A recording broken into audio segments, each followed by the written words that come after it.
Assalamualaikum warahmatullahi wabarakatuh. Pada kesempatan kali ini, izin kelas saya Inat Fajarianto bertemu kembali dengan anak-anak semuanya. Nah, untuk kesempatan kali ini, saya akan menerangkan mata pelajaran di kelas 10.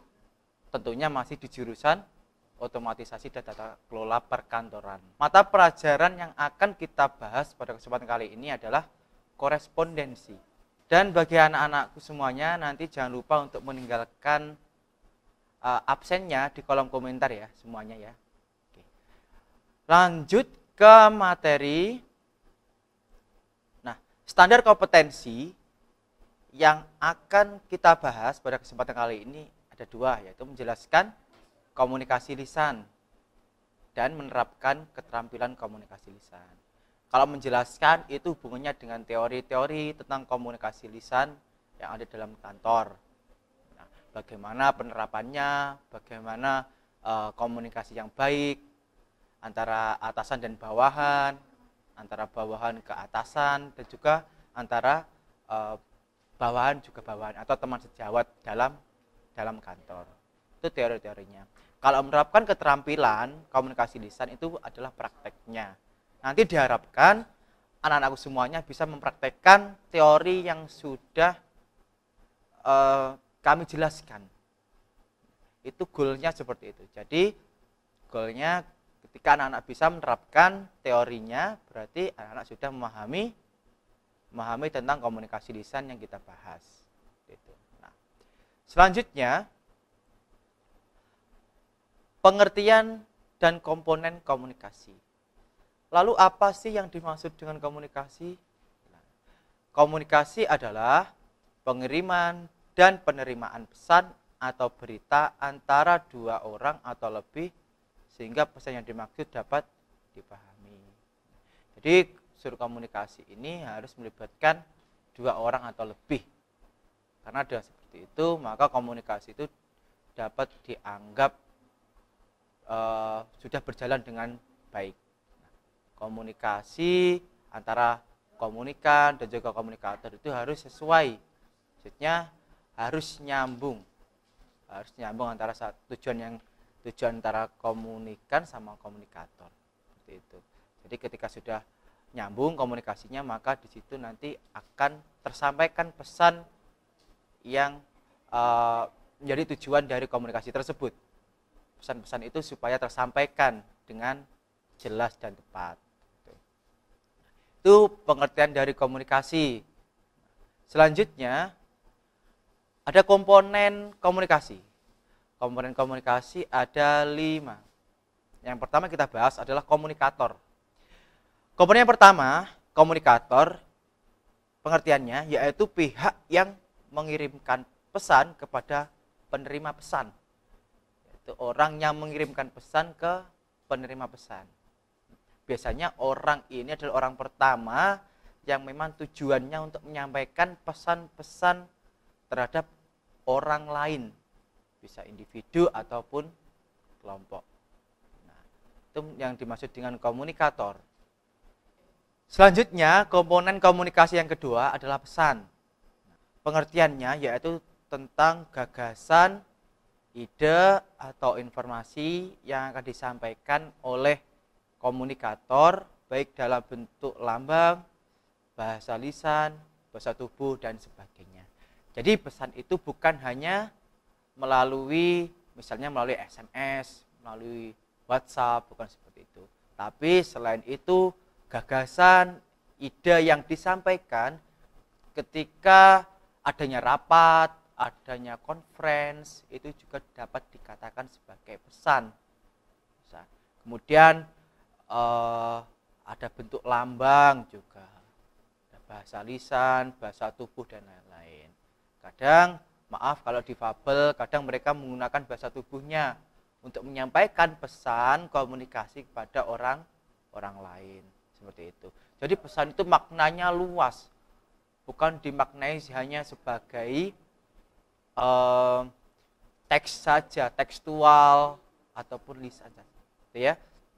Jadi bisa bahasa tubuh, bisa lambang-lambang tertentu, bahasa lisan dan lain-lain. Bisa kalau di kepramukaan itu ada sandi-sandi Morse seperti itu juga pesan sebenarnya. Nah, kemudian yang ketiga adalah komunikan. Pengertiannya, penerima pesan yang disampaikan oleh komunikator. Jadi kalau komunikator itu yang mengirimkan pesan, yang komunikan ini orang yang menerima pesan. Oke. Jadi sudah jelas kan perbedaan antara komunikator sama komunikan. Itu. Nah, jadi komunikan ini ibaratnya adalah orang kedua. Setelah komunikator menyampaikan pesannya, disampaikan pada seseorang, berarti seseorang itu dapat dikatakan sebagai komunikan. Nah, komunikan juga harus bisa memahami isi dari pesan yang disampaikan oleh seorang komunikator. Makanya itu tujuan antara komunikator dan juga komunikan itu harus sama tujuannya, agar tidak terjadi silang pendapat atau kesalahpahaman. Nah, kalau terjadi kesalahpahaman berarti pesan yang disampaikan oleh komunikator itu biasanya berbeda sama tangkapan atau penangkapan dari seorang komunikan. Ini seperti itu. Maka dari itu, ketika pesan bisa diterima dengan baik, maka itu adalah salah satu indikator bahwa pesan itu disampaikan dengan baik oleh komunikator, kemudian diterima dengan baik juga oleh seorang komunikan. Nah, jadi antara keduanya, antara elemen komunikator sama komunikan ini harus sesuai tujuannya sehingga pesannya bisa tersampaikan dengan baik. Kemudian yang keempat, media komunikasi. Nah, media komunikasi atau sering disebut saluran komunikasi merupakan sarana yang digunakan untuk menyampaikan pesan yang disampaikan, seperti telepon, seperti surat. Itu adalah medianya, media pesan. Seorang zaman dahulu kalau ingin memberikan kabar pada kerabatnya, seperti itu kan, mungkin masih melalui surat. Surat yang ada perangkonya gitu kan, ada perangkonya. Bahkan sampainya itu bisa 1 minggu atau 2 minggu kalau memang tujuannya itu jauh. Tergantung tujuannya juga sebenarnya. Itu pada zaman sekitar tahun 80-an sampai 90. Nah, lama-kelamaan ketika tahun 2000 muncullah telepon. Masih ingat wartel kan? Nah, wartel. Itu atau warung telepon. Nah, itu adalah salah satu proses revolusi dari penerimaan pesan. Jadi semakin kesini, semakin modern, maka semakin cepat pesan itu akan diterima oleh seorang komunikan dari komunikator. Nah, saya juga pernah mengalami kalau di zaman wartel itu, ketika saya menghubungi kakak saya yang ada di luar Jawa, ya memang pada saat itu sulit, karena wartel juga terbatas. Kemudian hanya orang-orang tertentu saja yang mempunyai telepon pribadi di rumah. Seperti itu. Jadi kalau mau ke wartel itu ya ibaratnya nyewa dulu. Ya mungkin ada menitannya, per menit itu ada harganya yang harus kita bayarkan. Itu wartel. Nah, setelah itu ada handphone. Nah, di era handphone ini pesan dapat tersampaikan secara masif, secara cepat. Itu. Jadi melalui SMS atau pesan pendek. Itu tahun 2004 ke atas sampai 2010. 2010 itu sudah mulai HP-HP canggih seperti Android, seperti itu. Dan sampai sekarang. Nah, ketika kalian menyampaikan pesan melalui WhatsApp, melalui Line, atau melalui aplikasi media sosial lainnya, itu juga merupakan proses penyampaian pesan dari seorang komunikator ke komunikan. Komunikan adalah penerimanya. Kalau kalian menyampaikan pesan, berarti kalian sebagai komunikator. Nah, seperti itulah revolusi dari komunikasi. yang melalui media sebenarnya. Melalui media. Jadi media itu semakin lama semakin maju. Semakin lama semakin maju. Mulai dari manual sampai sekarang serba otomatis semuanya. Serba digital semuanya. Jadi kalau kita ingin mengetahui berita mungkin di luar negeri, di Amerika, di Eropa, di Inggris, dimanapun itu, di belahan bumi manapun itu, sekarang tuh serba cepat. Karena ada akses internet. Internet bisa menghubungkan pesan-pesan di seluruh dunia itu dengan sangat cepat. Seperti itu. Jadi itulah media-media komunikasi yang ada sekarang. Nah, tentunya media-media tersebut harus bisa menunjang kinerja atau menunjang pekerjaan ketika penyampaian pesan itu tersampaikan kepada komunikator. Nah, makanya dari itu gunakanlah media tersebut secara baik dan benar untuk menyampaikan pesan-pesan yang baik maksudnya, bukan pesan-pesan yang hoax, ya kan?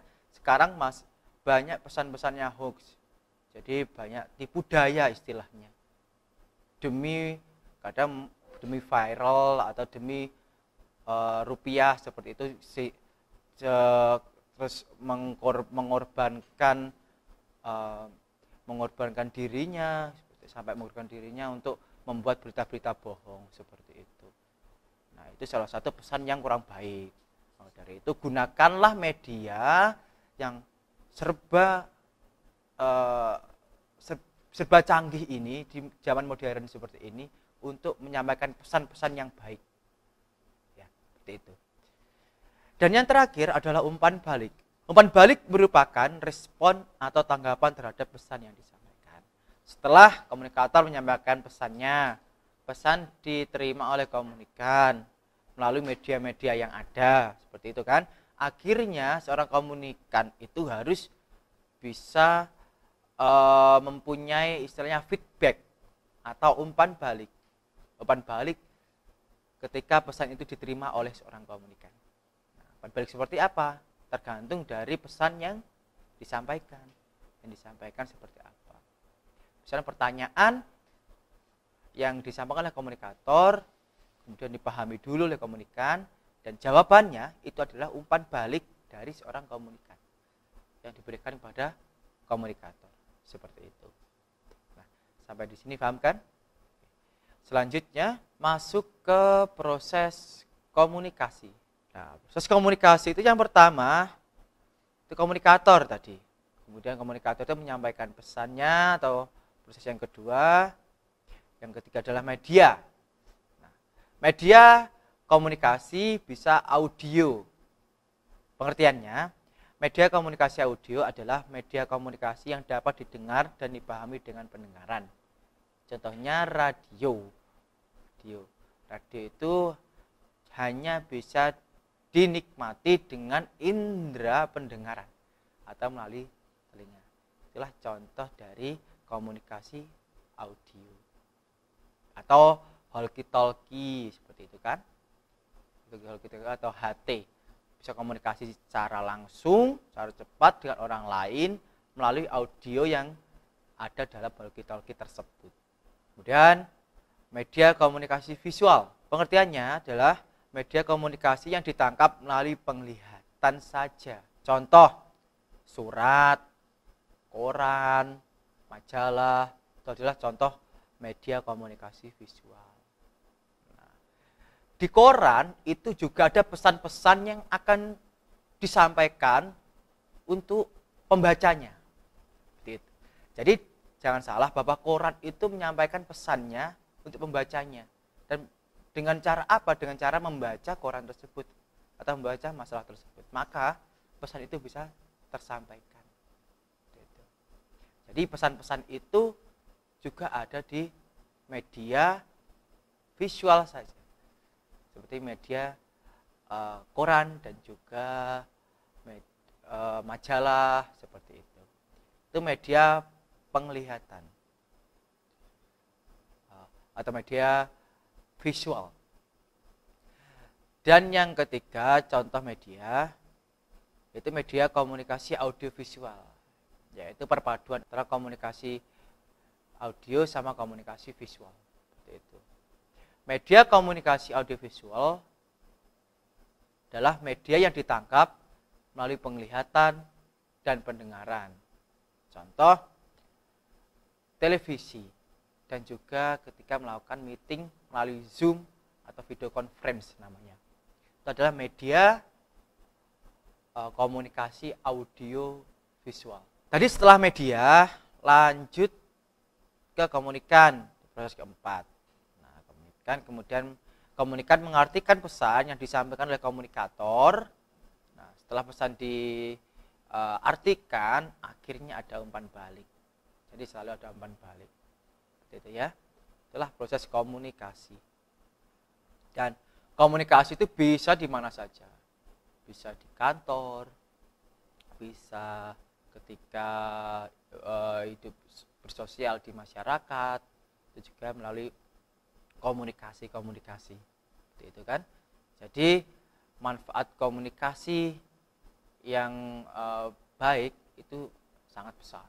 Komunikasi yang baik juga menentukan bagaimana tingkat, mungkin kalau kaitannya dengan adab, kaitannya dengan tata sosial yang ada di masyarakat. Semakin komunikasinya baik, maka semakin dianggap sopan, dianggap santun. Nah, komunikasi terhadap orang tua dan komunikasi terhadap yang lebih muda itu kan berbeda. Ada orang tua ya kita ya istilahnya kalau di Jawa itu andap asor seperti itu. Harus bisa menggunakan bahasa-bahasa yang sopan, yang halus. Kalau pada yang lebih muda, lebih yang berarti menggunakan kosakata yang lebih menyayangi seperti itu kan. Jadi harus bisa membedakan penempatan komunikasi yang ada di masyarakat seperti itu. Selanjutnya ada tujuan komunikasi. Yang pertama, tujuannya agar hal yang disampaikan bisa dimengerti cukup baik. Jadi tujuannya itu supaya komunikan bisa mengerti maksud dari komunikator, medianya melalui pesan. Nah, itulah maksud dengan tujuan komunikasi. Jadi komunikasi itu tentunya harus mempunyai karakter yang baik. Maksudnya supaya komunikator dan komunikan itu sefrekuensi. Jadi mengetahui seorang komunikan bisa mengetahui apa yang menjadi maksud dari seorang komunikator. Yang kedua, agar mampu memahami maksud perkataan orang lain. Nah, ini dilihat dari sisi komunikan. Komunikan memerlukan pesan atau komunikasi tersebut agar mampu memahami maksud dari orang lain. Nah, kalau tidak diungkapkan, tentunya pesan-pesan tersebut juga tidak akan tersampaikan. Makanya untuk mengetahui maksud, jadi pesan atau komunikasi tersebut harus benar-benar tersampaikan. Dan antara komunikator sama komunikan harus sama. Ya sama, harus pengertiannya dari pesan yang tersampaikan dari komunikator itu harus utuh, tidak sepotong-potong, gitu ya. Pesannya tidak terpotong sehingga maksudnya bisa diserap dengan baik oleh seorang komunikan, sehingga muncullah feedback atau timbal balik nanti. Bayangkan kalau pesan itu tidak tersampaikan dengan baik, mungkin sepotong-potong gitu. Nanti jadinya timbul perselisihan, bisa timbul perselisihan. Karena maksudnya itu sudah berbeda dengan maksud yang disampaikan oleh seorang komunikator. Jadi pesan itu harus utuh. Yang ketiga, agar ide atau gagasan maupun pemikiran dapat diterima oleh orang lain, terutama dalam rapat tertentu. Nah, setiap ide, setiap gagasan dalam rapat tentunya harus disampaikan dengan baik. Disampaikan dengan baik agar pesan-pesan tersebut bisa diserap dengan baik oleh komunikan. Gaya intonasi, gaya bicara, kejelasan cara pelafalan itu juga sangat penting. Karena kalau tidak lancar dalam berbicara, tentunya orang itu atau komunikan juga akan malas untuk mendengarkan. Nah, itu. Dan yang paling penting, pesannya itu sebenarnya harus padat dan jelas. Jangan terlalu bertele-tele. Kalau terlalu banyak pesannya atau terlalu muter-muter istilahnya, kalau mau menyampaikan pesan itu juga akan membuat pendengar atau komunikan itu juga merasa jenuh.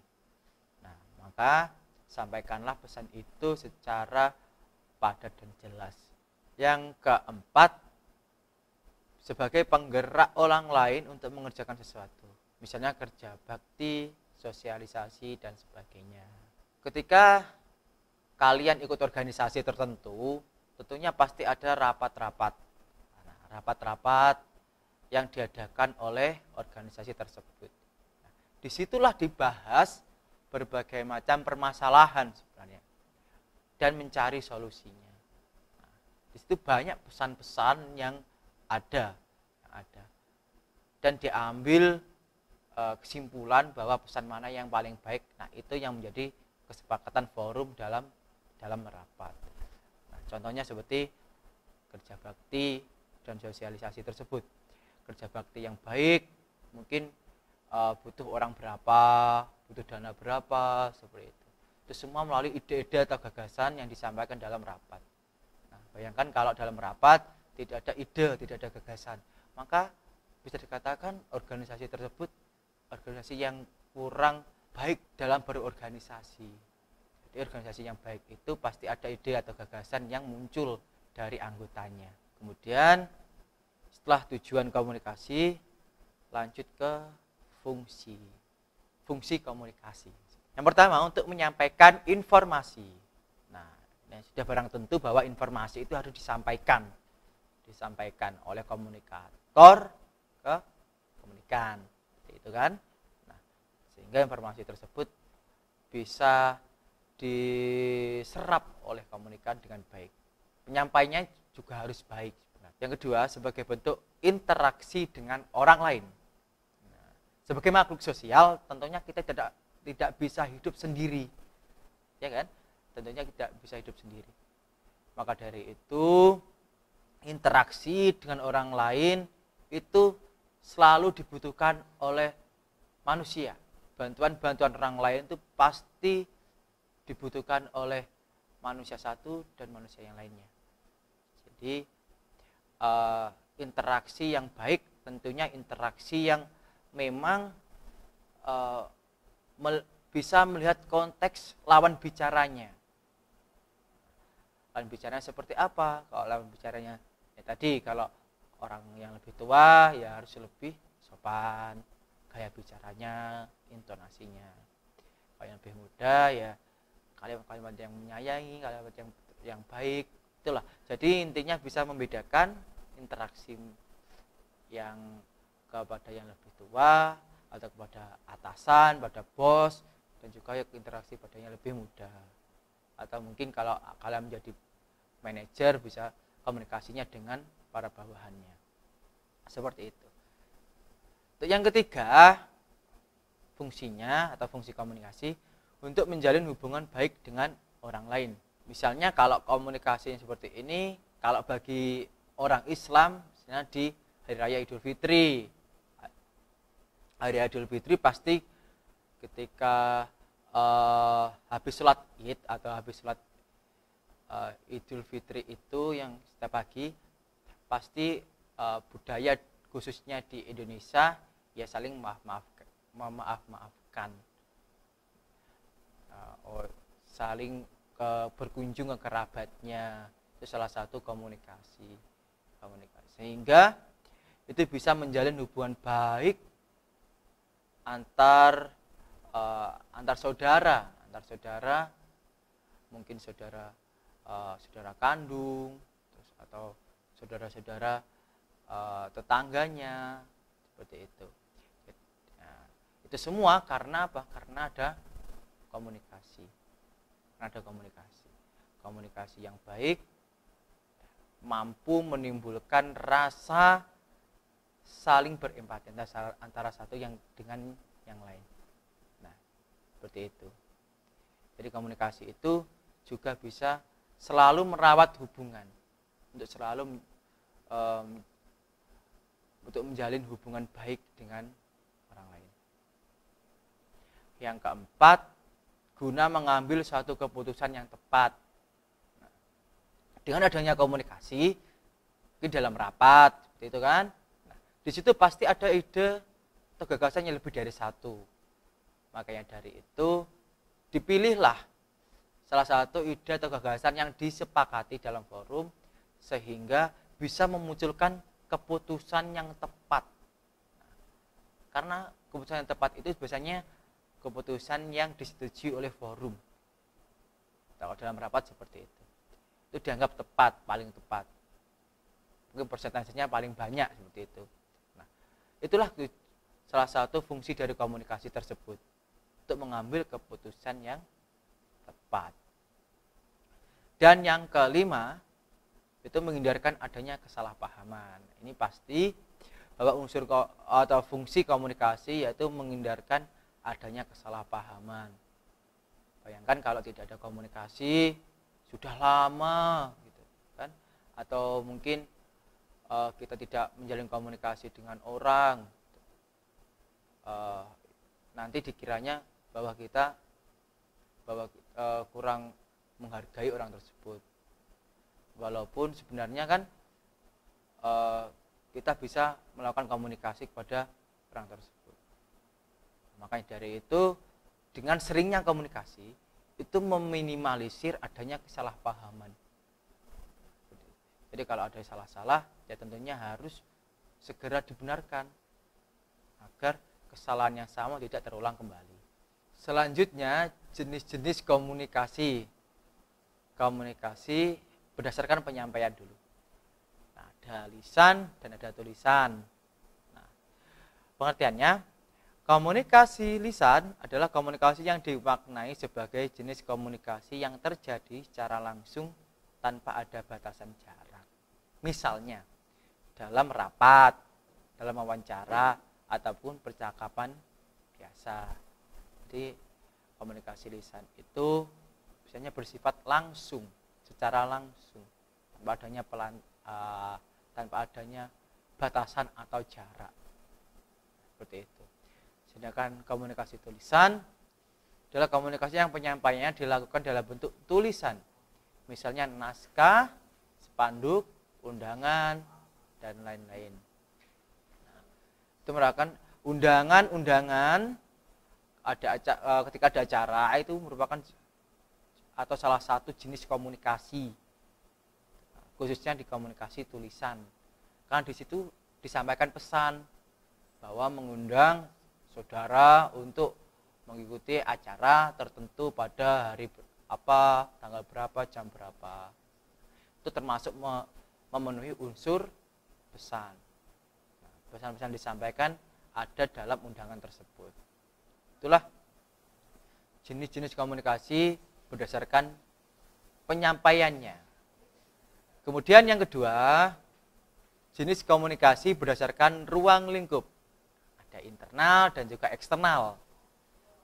Pengertiannya, komunikasi internal merupakan komunikasi yang terjadi dalam ruang lingkup organisasi maupun perusahaan. Misal komunikasi bisa berupa komunikasi vertikal, komunikasi horizontal, dan diagonal. Ini biasanya terjadi di organisasi maupun perusahaan. Ya. Jadi komunikasi ini adalah komunikasi antara atasan ke bawahan, seperti itu kan, antara bawahan ke atasan, dan juga antar atasan atau komunikasi antar bawahan. Nah, di sini yang dimaksud seperti itu. Jadi internal itu di dalam, komunikasi di dalam. Kalau dalamnya bisa dalam organisasi atau perusahaan atau instansi. Gitu. Nah, disitulah unsur-unsur komunikasi itu ada. Jadi komunikasi ketika ada suatu permasalahan seperti itu kan, misalnya satu permasalahan dalam perusahaan. Nah, seorang manajer tentunya harus bisa menjadi seorang pengambil keputusan yang baik dalam perusahaan. Disitulah diperlukannya informasi-informasi dari bawahan yang valid. Informasi tersebut bisa berupa pesan-pesan yang memang bukan pesan-pesan hoax, tapi pesan-pesan yang valid. Nah, itulah yang masuk dalam unsur komunikasi antara atasan dan juga bawahan. Sehingga pesan-pesan yang disampaikan oleh bawahannya ini bisa diolah oleh atasan untuk mengambil suatu keputusan yang terbaik. Jadi komunikasi antar atasan dan bawahan itu juga harus tersampaikan dengan baik juga. Kemudian komunikasi antar bawahan ke atasan. Nah, komunikasi bawahan ke atasan itu juga harus bersifat sifatnya juga harus bersifat baik. Bersifat baik maksudnya bawahan harus menghormati atasannya. Menghormati atasannya. Karena atasan itu adalah orang yang menggaji kita seperti itu kalau di perusahaan ya. Nah, maka dari itu kita juga harus berhati-hati untuk melakukan komunikasi dengan seorang atasan. Maka dari itu, seorang bawahan yang baik tentunya selalu mengerjakan pekerjaan yang diberikan oleh atasan. Kalau pekerjaannya itu bersifat pekerjaan yang memang ada kaitannya dengan pekerjaannya di perusahaan, atau pekerjaan yang baik intinya, bukan pekerjaan yang bersifat buruk. Kalau seorang atasan memerintahkan bawahan untuk melakukan sesuatu, berarti seorang bawahan juga harus mengikuti arahan dari atasan. Dan seorang bawahan itu sebagai panjang tangan dari atasan. Seperti itulah komunikasi yang ada dalam organisasi atau perusahaan, gitu ya. Dan yang terakhir yang ada dalam komunikasi internal yaitu komunikasi diagonal, yaitu komunikasi antar sesama, pangkatnya sama, atasan dengan atasan, bawahan dengan bawahan, seperti itu. Nah, selanjutnya komunikasi eksternal, berarti komunikasi yang terjalin antar organisasi maupun masyarakat dalam berbagai macam bentuk, misal konferensi pers, pameran, publikasi, siaran televisi maupun bakti sosial. Itu komunikasi eksternal. Jadi komunikasinya bersifat keluar. Ada pameran, ada publikasi, ada siaran televisi. Nah, itulah komunikasi berdasarkan ruang lingkup. Ada internal dan juga eksternal. Kemudian komunikasi berdasarkan aliran. Ada 5. Komunikasi satu arah, komunikasi dua arah, kemudian komunikasi ke bawah, komunikasi ke atas, dan komunikasi ke samping. Komunikasi satu arah yakni komunikasi yang berasal dari salah satu pihak saja. Gitu. Misalnya tadi seperti majalah, itu komunikasi satu arah. Karena sifatnya majalah itu menyampaikan informasi saja. Namun pembacanya mungkin tidak bisa melakukan timbal balik. Itu komunikasi satu arah. Kemudian komunikasi dua arah, yaitu komunikasi yang mempunyai sifat saling memberikan timbal balik. Nah, ini biasanya komunikasi melalui telepon dengan temannya, telepon dengan kerabatnya, itu komunikasi dua arah. Karena ada saling timbal balik di situ. Ya. Kemudian komunikasi ke bawah, maksudnya komunikasi dari atasan ke bawahan, komunikasi dari atasan ke bawahan. Jadi komunikasi dari manajer ke kemudian maksudnya komunikasi dari manajer ke bawah-bawahannya. Mungkin tentang target penjualan seperti apa, itu diolah dulu oleh seorang atasan, kemudian disampaikan kepada bawahan-bawahannya. Merupakan komunikasi dari atas, komunikasi ke bawah. Kemudian komunikasi ke atas itu adalah komunikasi yang berasal dari seorang bawahan kepada atasan. Biasanya ini bersifat kayak usulan tertentu, mungkin kekurangannya apa, seperti itu. Jadi usulan-usulan tersebut bisa disebut komunikasi dari bawahan ke atasan. Sehingga atasan tahu apa yang menjadi kekurangan dari bawahan-bawahan tersebut. Maksudnya kekurangan yang dimaksud dari bawahan. Bayangkan kalau tidak ada timbal balik dari seorang bawahan ke atasan, makanya itu disebut otoriter nantinya. Nah, itu. Jadi bawahan itu bisa mengusulkan ke atasan. Jadi kalau masalah nanti bagaimana kelanjutannya itu wewenang dari seorang atasan. Yang terbaik untuk perusahaan itu seperti apa, itu sudah wewenang dari atasan. Yang penting seorang bawahan sudah menyampaikan pesan yang ada di lapangan seperti apa. Disampaikan dulu, kemudian nanti dipikirkan oleh seorang atasan. Atasan nanti ketika sudah mengetahui formula-formula yang tepat untuk menyelesaikan masalah mungkin yang ada dalam perusahaan, itu nanti akan dikembalikan lagi ke bawahan. Seperti itulah interaksi yang ada dalam perusahaan. Nah, interaksi antara atasan ke bawahan atau bawahan ke atasan. Jadi berulang-ulang komunikasi seperti itu. Ada masalah diusulkan, ketika sudah dirapatkan oleh para pimpinan, kemudian diimplementasikan ke bawahan-bawahannya untuk melaksanakan hal-hal teknis di lapangan. Yang terakhir komunikasi ke samping, yakni komunikasi yang terjalin antara beberapa orang pada kedudukan yang setara. Nah, ini biasanya komunikasi misal rapat para pemegang saham, itu kan sama, setara.